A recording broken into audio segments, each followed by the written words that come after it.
Ministria e Shëndetësisë dhe Komuna e Butelit kanë paralajmëruar sot fillimin e procedurës për ndërtimin e poliklinikës së re në këtë komunë. Kryetari i Butelit Darko Kostovski tha se sot komuna ka shpallur thirrje publike për ndërtimin e poliklinikës. Sipas tij, fushata zgjedhore nuk e pengon komunën që të nisë procedurën tenderiale dhe ai theksoi se e njëjta do të fillojë të ndërtohet menjëherë pasi të përfundojë procedura për zgjedhësit të kompanisë që do ta ndërtojë dhe deklaroi se e njëjta pritet të lëshohet në përdorim brenda 18 muajsh. Të gjitha procedurat janë në bazë ligjore, është gjithçka pastër se përndryshe nuk do e bënim. Presim që pasi të përfundoj procedura tenderiale, kur të zgjidhet edhe kompania ndërtuese, menjëherë të vendosen edhe themelet, jo më gjatë se 2 muaj prej tani.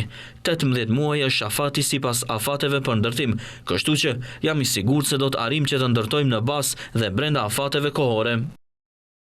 Ministri i Shëndetësisë Azir Aliu paralajmëroi se pavarësisht mungesës së kuadrit në institucionet publike shëndetësore, ai do të sigurojë mjaftueshëm mjek dhe infermier që do të ofrojnë shërbime duke filluar nga kujdesi primar, ashtu edhe nga i dytësor në këtë poliklinik.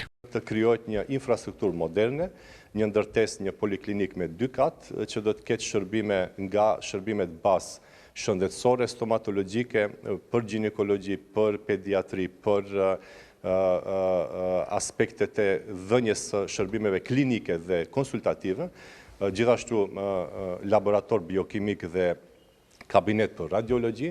Pra shërbimet do t'jenë më afër qytetarëve, me këtë urojmë që qytetarët kenë shërbime edhe cilësore dhe në kohë reale. Sipas informacioneve të dhënë nga komuna, poliklinika e re do të ndërtohet në vendin e ambulancës modulare që është në funksion aktualisht. Ndërtimi i saj do të kushtojë në total 117 milion denar. Ndërtimi i poliklinikës së re është premtuar në disa cikle parazgjedhore nga kryetarë të ndryshëm të komunës, përfshirë edhe atë aktual.